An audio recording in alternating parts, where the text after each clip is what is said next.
Hi, you miss someone and you want to express this feeling in different ways? Here you have 15 cute ways to say, I miss you. I can't stop thinking about you. I think about you all the time. I wish you were here. I can't wait to be with you again. I long for you.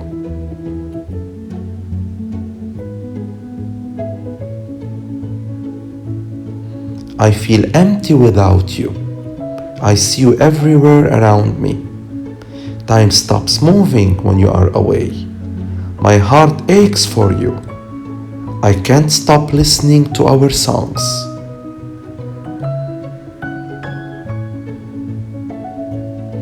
Nothing makes sense when you are not with me. I envy the people who get to see you every day. A piece of my heart is missing without you around.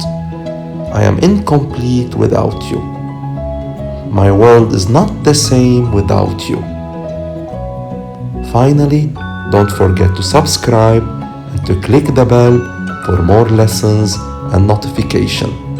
Bye.